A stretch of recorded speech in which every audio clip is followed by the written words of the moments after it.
croeso'n gylch y geifr mae'r bencampwriaeth, y brif bencampwriaeth i'r geifr godro wedi dechrau. Shane Jones yn cadw cwmni fi arbenigwr yn y maes. Felly, cer ni trwy'r bridiau ta i rywun sydd ddim yn gwybod, ond nhw'n ei gychwyn yn yr un agosat. Alright, Cater. Ar un di a gwyn yw British Alpines, you know. Right. So, maen nhw i gyd yn gael y cadw am llaeth diwedd y dydd. So, ond rai yn mwy y llaeth yn y rai arall. So, un nesaf yw Golden Guernsey, maen nhw ddim yn rhoi llawer y llaeth. Mae'n afr dipyn yn llai hefyd. Adi. So, ond yr peth yw, oes rhywun jyst yn ddefnyddio tipyn bach y llaeth ar gyfer y tŷ, bydd na'n iawn iddyn nhw. Cos mae'n llawer yn nhw yn gallu gwneud lot o'r llaeth. A'r un nesaf yw Anglo-Nubian. A'r un brawn fyna, ie. Adi, ie. Mae nhw yn gallu gwneud lot o'r butterfats mewn y llaeth. So, oes pobl yn gwneud caws a pethau na bryd i nhw, really. Dwi'n gweld. Yeah. Sorry, oedd na ddim y British Alpine. Oedd na any other variety. British Alpine sy'n lan fyna. Y dyn efo'r gwell special. Ie. A mae nhw yn godro yn uchel hefyd. A mae bryd nesaf yw Togan Briteinig fyna. Na oedd y bryd oedd fi yn cadw fyna.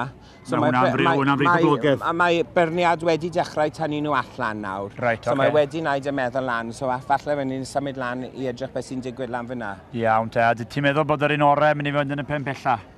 Ydy, bydd yr un gwyn nawr siwr o fod yn aros na. A pa fryd ydy'r un gwyn? British Shannon yw na. British Shannon? Ie, a wedyn yn Anglo-Nubian na, a Toggenburg Briteinig. Reit. Sy'n nesaf. O ti'n gyfarwydd efo'r gŵr sy'n dangos y British Shannon? Wy'n nabod Chris, ie. Mae wedi dod lan dros o Cambridge, mae fe wedi. O, reit. Ie, wedi dod am couple o blynyddoedd y sioe, i fod yn onest. Mae hwnna'n edrych yn arf o sgeiddig... arf? Afr o sgeiddig iawn. Mae yna amrywiaeth yma, does?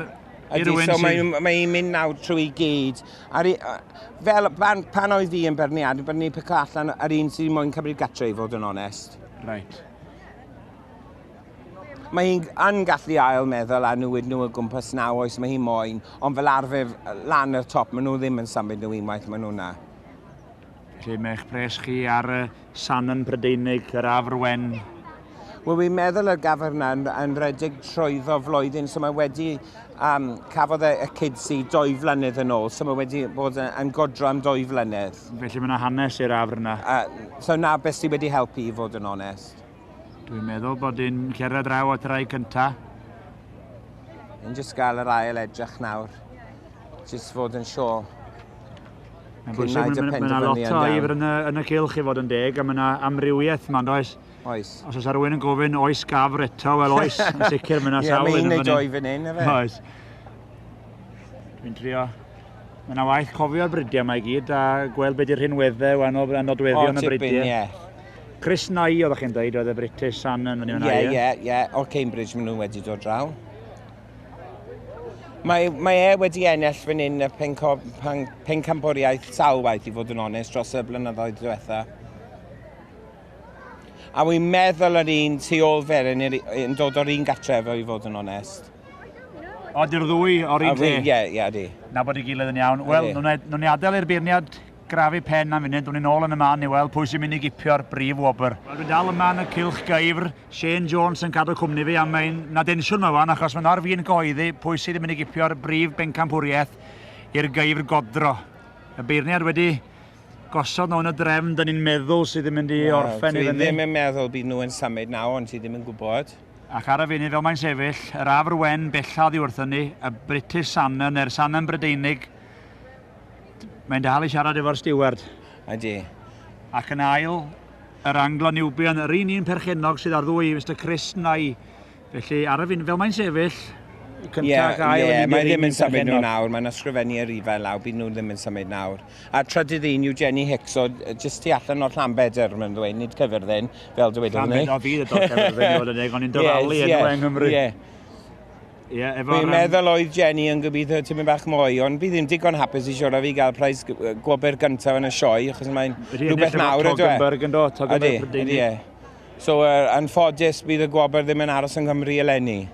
Para siarad i fi am Shane, rhan gofn iddyn newid i meddwl fynd i dola.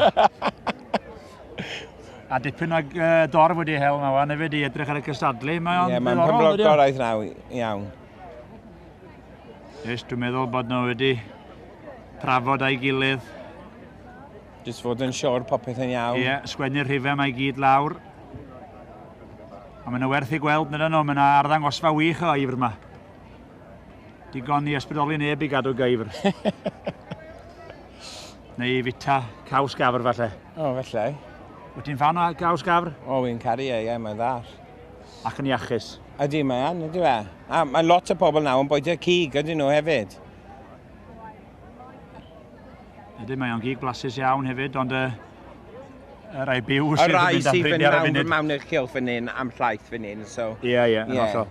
So mae'n tyfu bach o wahaniaeth rhwng y doi ar gyfer y cig. Wel, di Mrs Matthews ddim yn brysio dim wrth roed i penderfyniad beth bynnag. Mae'n cadw ni'n aros. Mae'n cymryd amser ydy. Mae'n lwcus bod gennau arbenigwr efo fi fan hyn i gael llenwi'r amser. Sa'n gwybod am na. Chi'n meddwl, o'ch chi'n ôl i gadw geifr wan ar ôl gweld yr arlwy yma heddiw? Na, mae nhw'n gormod o gwaith i fod yn onest. Wel, godro nhw pob bore a pob nos. Mae'n rhaid i chi fod gatre trwy pob dydd y blwyddyn. So, mae'n lot o'r amser i fod yn onest. Dyn ni'n dal i aros. Dwi'n meddwl bod nhw'n sgwrsio am y tywydd yn y canol erbyn hyn. Wel, efallai, ie.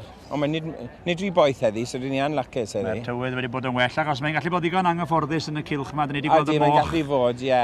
Cybach o drafferth yn gynharach, gofyn o ferniadu'r moch yn gynnar iawn bore yma mwyn o sgoi y gwres. Ond y geifr falle yn hapusach. Wel, maen nhw'n edrych digon yn hapus, ydyn nhw. Mae'r tywydd yma yn ei siwtio nhw, yn wych. Reit, dyma ni, dwi'n meddwl. Mae yn symud nawr, mae'n rhywbeth. Mrs Hilary Matthews o Essex yn mynd ar wobr gynta. Fel o ti darogan sy'n i'r British Salmon sy'n eiddo i Chris Nye. Ie. A'r dorf yn dangos i gwerthorogiad llongohed yn awr. A'r gil wobr hefyd, dwi'n meddwl, yn mynd i'r un perchenog. Ydy, mae an. Gwych. Llongohed yn awr i Chris Nye.